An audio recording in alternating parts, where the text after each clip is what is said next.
నీ నోటి మాట నీ భవిష్యత్తును నిర్మించేదిగా ఉంది. సామెతలు 18:21 అంటది దేవుని వాక్యం, జీవమరణములు నాలుక వశము, దాని యందు ప్రీతి పడువాడు దాని యొక్క ఫలాన్ని తిందురు అని అంటుంది. గమనించండి దేవుని పిల్లారా, అనేక సార్లు దేవుడు మన జీవితాన్ని మార్చాలంటే మొట్టమొదటిగా మన పరిస్థితులను మార్చాలనుకోడు, కానీ మొట్టమొదటిగా మన నోటి మాటలను మార్చాలనుకుంటాడండి. ఎందుకు ఈ మాట అంటున్నానంటే, మనం చూడండి అనేక సార్లు మనం అంటాం, ప్రతిసారి మనం అనే మాట ఏంటంటే, నేను చస్తే బాగుండు, నా జీవితంలో ఆశీర్వాదమే లేదు, నా జీవితం ఇంతే, నా కుటుంబం ఇంతే, నా పిల్లలు ఇంతే, నా భర్త ఇంతే, నా భర్త మారడు, నా భర్త తాగిపోతూ, నా అది ఇది ఇదే మాటలు మనం మాట్లాడుతూ ఉంటాం. అవునా? చాలాసార్లు ఇదే మాటలు మాట్లాడుతూ ఉండండి. ప్రియమైన దేవుని బిడ్డలారా, మనకు తెలియకుండానే మన నోరు మన జీవితం పైన తీర్పు చెప్పేదిగా ఉంది. సత్యాన్ని గ్రహించుకోండి. మత్తయి సువార్త 12:34 దేవుని వాక్యం అంటది, మన హృదయం ఏదైతే నిండుతుందో దాని నుంచే మన నోట్లోంచి కూడా మాటలు వచ్చేదిగా ఉంది. ఈరోజు నా నోరు మన హృదయానికి అది అద్దంగా ఉంది, ఒక మిర్రర్గా ఉంది అని సత్యాన్ని గ్రహించుకోవాలండి. ఒక విషయాన్ని మొట్టమొదటి విషయం మన ఈరోజు వాక్యంలో ఇజ్రాయేల్ జీవితాన్ని మేము ముందు ఉంచాలని ఆశపడుతున్నా. చూడండి, ఇజ్రాయేలీలు కానాను కోల్పోయింది, అనేక మంది అక్కడ దాన్ని స్వాధీనపరచుకోలేకపోయిన కారణం ఏంటి? శత్రువుల వల్ల కాదండి, వారి నోటి మాట వల్ల. మనకు సంఖ్యాకాండం 13:14 అధ్యాయాల్లో ఈ రెండు అధ్యాయాలు మనకి ఈ వాక్యం స్పష్టంగా మనకి తెలియజేసేదిగా ఉంది. గమనించినట్లయితే దేవుడు అప్పటికే ఆ కానాన్ దేశాన్ని వారు మీకు ఇచ్చానని చెప్తున్నాడు. ఆయన ఈ దేశాన్ని మీకు ఇచ్చాను అంటున్నాడు. కానీ 10 మంది గూఢాచారులు వచ్చి ఏం మాట్లాడుతున్నారు? వాళ్ళు అక్కడున్న వారు రాక్షసులు, భయంకరమైన దౌత్యాకారం కలిగిన వారు, వారి ముందు మేము మిడతల్లా ఉన్నామంటున్నారు. దేవుడు వారిని ఎప్పటికీ కూడా మిడతలు అనలేదండి. వారే తమ గురించి అలా మాట్లాడుకున్నారు. దేవుడు అన్నాడా? లేదు, దేవుడు అనలేదు ఆ సమయంలో. కానీ యెహోషువ కాలేబుని చూడండి, వారు ఏం ప్రకటిస్తున్నారు? యెహోవా మనతో ఉన్నాడు, ఖచ్చితంగా మనము ఆ దేశాన్ని తప్పకుండా మనం స్వాధీనపరచుకోగలమంటున్నారు. చూడండి, పరిస్థితులు ఒకటే. అవునా? అక్కడ గమనించినట్లయితే అక్కడ పరిస్థితులు ఒకటే, కానీ వారి నుంచి ఒక మాట వస్తూ ఉంది, వీరిద్దరి నుంచి వేరే మాట వస్తూ ఉందండి. మనం గమనించుకోవాల్సిన విషయం ఏంటంటే, ఇక్కడ ఈరోజు మనం ఆ గూఢాచారులు 8 మంది వ్యక్తుల్లాగా ఉన్నామా, లేకపోతే కాలేబు యెహోషువలాగా ఉన్నామా? పరిస్థితులు ఒకే విధంగా ఉండొచ్చు అనేక మందికి, కానీ అనేక సార్లు మనం మాట్లాడే మాటే అది మన భవిష్యత్తును నిర్మించేదిగా ఉందని సత్యాన్ని మనం గ్రహించుకోవాలండి. ఎందుకంటే దేవుడు రోమీయులకు రాసిన పత్రిక 4:17 అంటాడు, లేని వాటిని కూడా ఉన్నట్లుగా పిలుచు దేవుడుగా ఉన్నాడు మన దేవుడు. లేని వాటిని ఉన్నట్టుగా చేసే దేవుడు. దేవుడు ఎల్లప్పుడూ తన వాగ్దానానే మాట్లాడతాడు. విశ్వాసం కూడా అదే మాట్లాడుతూ ఉంటుంది. మన జీవితంలో ఒకవేళ విశ్వాసం ఉన్నట్లయితే ప్రియమైన దేవుడారా, గమనించండి, ఒక రైతు ప్రతిరోజు పొలంకి వెళ్తున్నాడు.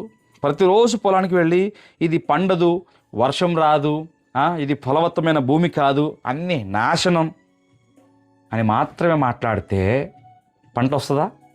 రాదండి. ఆ మాటలు ఎంత మాత్రం పంటను పెంచవు. కానీ ఆశతో శ్రమించే రైతు విత్తనం వేస్తాడు, నీరు పారిస్తాడు, ఎదురు చూస్తాడు ఓపికగా. అవునా? మాటలు మాత్రమే కాదు, విశ్వాసంతో కూడిన మాటలు, విధేయతతో కూడిన మాటలు జీవితం యొక్క ఫలితాన్ని తీసుకొచ్చేదిగా ఉందండి. విశ్వాసము ప్లస్ విధేయత రెండు కలిపి దట్ ఈజ్ ఈక్వల్స్ టు దేవుని యొక్క ఆశీర్వాదం అని చెప్పడానికి ఈరోజు నేను ఇష్టపడుతున్నా. ఈరోజు మనం గమనించినట్లయితే ప్రతిరోజు మన ఇంటి గురించి మనం ఏం మాట్లాడుతున్నాం, మన పిల్లల గురించి ఏం మాట్లాడుతున్నాం, మన కుటుంబంలో మనం ఏ విషయాలు, మన భార్య గురించి ఏం మాట్లాడుతున్నాడు, భార్య భర్త గురించి ఏం మాట్లాడుతూ ఉంది, ఉద్యోగం గురించి ఏం మాట్లాడుతున్నాం, మన వ్యాపారం గురించి ఏం మాట్లాడుతున్నాం. ప్రియమైన బిడ్డలారా, ఎప్పుడు ఓటమి మాట్లాడితే మన హృదయం ఖచ్చితంగా ఓటమిని నమ్మడం ప్రారంభించేదిగా ఉందని సత్యాన్ని గ్రహించుకోవాల్సిందిగా నేను చెప్పడానికి ఇష్టపడుతున్నా. రెండోది విషయం చూసినట్లయితే దావీదు విజయం గమనించినట్లయితే మనకు అందరికీ తెలిసిన ఈ సత్యం కూడా మనకు తెలుసు. ఎక్కడ? 1 సామ్యుయేలు 17 అధ్యాయంలో మనకు ఒక వాతావరణం కనబడతా ఉంది. ఎవరు? గొలియాతు, ఇజ్రాయేలీలు, దావీదు. ఇక్కడ గమనించినట్లయితే దావీదు విజయం రాయితో కాదు, కానీ దేవుని వాక్యం సెలవిస్తుంది 5 గులకరాలతో. ఓకే, కానీ గమనించినట్లయితే దావీదు విజయం రాయితో కాదు, విశ్వాస ప్రకటనతో ప్రారంభమైంది. అది ప్రారంభమైంది ఎక్కడి నుంచి? మన సత్యాన్ని గ్రహించాలండి. గొలియాతు రోజు వచ్చి అక్కడ భయాన్ని భయం కలిగించే మాటలు మాట్లాడుతున్నాడు ఇజ్రాయెల్ రోజు భయం కలిగించే మాటలను వారు వింటున్నారు. గమనించండి. అయితే దావీదు వచ్చేలాగా అన్నాడు, ఈరోజే యెహోవా నిన్ను నా చేతికి అప్పగిస్తాడని చెప్తున్నాడు. మొట్టమొదట దావీదు యొక్క రాయలు గుళకరాలు వెళ్ళినాయా, లేకపోతే ఆయన మాట వెళ్ళిందా? గ్రహించారు ఎప్పుడైనా? మొట్టమొదటిగా ఆయన మాట ముందుగా వెళ్ళింది. అందుకే యోవేలు 3:10 కూడా అంటాడు, బలహీనుడు కూడా ఈరోజు నేను బలవంతుడని చెప్పుకోవాలి. Let the week say I'm strong. గమనించినట్లయితే ప్రేమ దేవుడరా, అందుకే 2 కొరింథీ 4:13 అపోస్తలుడైన పౌలు అంటాడు, విశ్వసించి తిని కనుక అందుచేత నేను మాట్లాడాను నేను అంటాడు. విశ్వసించాలి మనం. ఈరోజు విశ్వాసం నిశ్శబ్దంగా ఉండదండి, అది వాగ్దానాన్ని ప్రకటించేదిగా ఉందని సత్యాన్ని గ్రహించుకోవాలండి. ఒక ఉదాహరణ చూసుకున్నట్లయితే, ఒక పిల్లవాడు చీకట్లో నడవడానికి భయపడతా ఉన్నాడు.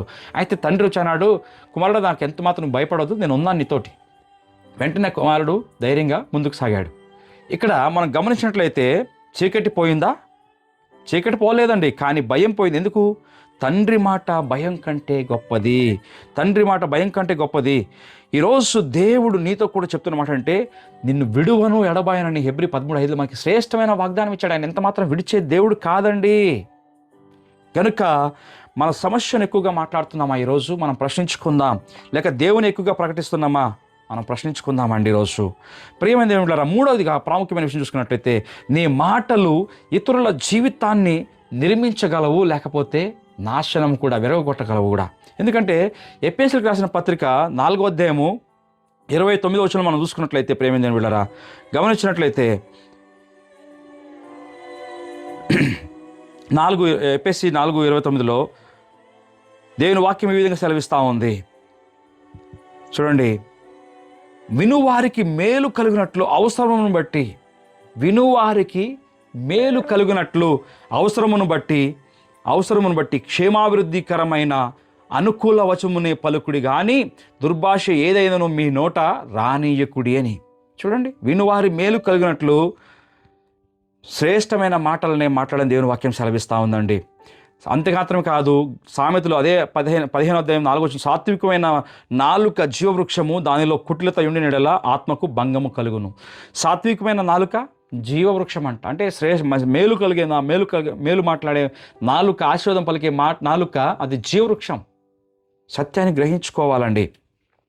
ఒక ఉదాహరణ చూసుకుంటే, ఒక టీచర్ ప్రతిరోజు వచ్చి నువ్వు పనికిరావు అని ఒక విద్యార్థి ప్రతిరోజు అలాగే అనేదంట. ఆ విద్యార్థి ఆ మాటలు పట్టుకుని జీవితంలో చాలా పరిణామం ఎదురయ్యి అనేక సంవత్సరాలు ఏమీ ముందుకు సాగలేని పరిస్థితులు ఉన్నప్పుడు ఇంకొక టీచర్ వచ్చి, బిడ్డ నువ్వు ఖచ్చితంగా చేయగలవు, నీకు అసాధ్యం అంటే ఏది లేదు, సాధ్యం ఉంది, సంస్థ నువ్వు చేయడానికి శక్తి నీ దగ్గర, జ్ఞానం ఉంది, ధైర్యంగా ముందుకు వెళ్ళని చెప్పినప్పుడు ఆ బిడ్డ యొక్క జీవితము దిక్కు మారిపోయిందంటండి. ఎందుకు? చూడండి, ఒక వ్యక్తి మాట వల్ల నిరాశతో ఎందుకు చేతగాని వ్యక్తిగా మారిపోయాడు. అదే ఇంకొక వ్యక్తి మాట ద్వారా మరలా ఆ యొక్క విద్యార్థి తన జీవితాన్ని దిక్కునే మార్చుకోగలిగాడు. కారణం ఏంటి?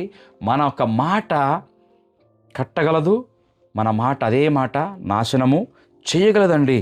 ఒక మాట మనిషిని నిలబెట్టగలదు, అదే ఒక మాట మనిషిని కూల్చగలదని సత్యాన్ని ఈరోజు గ్రహించుకోవాలి. ఈరోజు మనం ఇంటికి వెళ్ళిన తర్వాత ఒక్కరిని కూడా విమర్శించకుండా, ఒక్కరిని కూడా మనం దూషించకుండా ఉన్నామా? పరీక్షించుకుందాం. ఒకరిని ఆశీర్వదించే మాట మాట్లాడి చూడండి. ఈరోజు ఒకరిని మేలు కలిగే మాటలు మాట్లాడి చూడండి. మన పిల్లలకు చెప్దాం, దేవుడు మనల్ని గొప్పగా ఉపయోగిస్తాడు. మన జీవిత భాగస్వామికి చెప్దాం, దేవుడు మనతో కూడా ఉన్నాడు అని. ఇలాంటి మాటలు మాట్లాడితే కుటుంబంలో శాంతి మొదలవుతూ ఉంది, సమాధానం మొదలవుతుంది, ఆశీర్వాదం మొదలవుతుందండి. ఈరోజు ఒక శ్రేష్టమైన నిర్ణయం తీసుకుందాం. నా నోరు ఎల్లకాలము కంప్లైంట్ చేసే, ఫిర్యాదులు చేసే నాలుక కాదు, కానీ నా నోరు దేవుని వాగ్దానాలకు వేదికగా ఉందనే ఒక మాటను మాట్లాడదాం. చూడండి, ఈరోజు దావీదు అంటాడు కదా 19:14 నా నోటి మాటలు, నా హృదయ ధ్యానం నీకు అంగీకారం అవును గాక అంటాడు. ఆ విధంగా ఈరోజు మనం ఉందామా? ప్రేమ దేవుడారా, బహుశా ఈరోజు వరకు నువ్వు మన జీవితాన్ని మనమే శపించుకున్నామేమో మన మాటల ద్వారా. నేను పనికిరాను, నా కుటుంబం మారదు, నా పరిస్థితి ఎప్పటికీ మారదు అనే మాటలు మాట్లాడేమేమో. ఈరోజు ఆ మాటలను సిలువ దగ్గర మనం వదిలేద్దాం. యేసుక్రీస్తు సిలువ దగ్గర వదిలేద్దాం. యేసు నీ గురించి చెప్పేది, నీ పరిస్థితిని చెప్పేదానికంటే గొప్పది. ఈరోజు ఆయన చెప్పే మాట నీ పరిస్థితి కంటే గొప్పదని సత్యాన్ని ఈరోజు గ్రహించుకుందాం. ఈరోజు నుండి దేవుని వాక్యాన్ని మనం మాట్లాడాలని నిర్ణయించుకుందాం. దేవుడు మనల్ని ఆశ్రయించు గాక. చిన్న ప్రార్థన చేసుకుందాం. పరిశుద్ధ తండ్రి, మా నోటి మాటను శుద్ధిపరచు నాయనా. నిరాశ, భయం, కోపం, అపనమ్మకు మాటలు తొలగించు. మా నోటిని నీ వాక్యంతో నింపు నాయనా. మా మాటలు మా కుటుంబాలను, మా సంఘాన్ని, మా భవిష్యత్తును ప్రభువా ఆశీర్వదించునుగాక. యేసు నామములో సమస్తాన్ని చెదగపగిచ్చి వింటున్న బిడ్డలను ఆశీర్వదించమని యేసుకృష్ణ వేడుకుంటున్నాం పరమ తండ్రి. ఆమేన్. దేవుడు మిమ్మల్ని ఆశీర్వదించును గాక.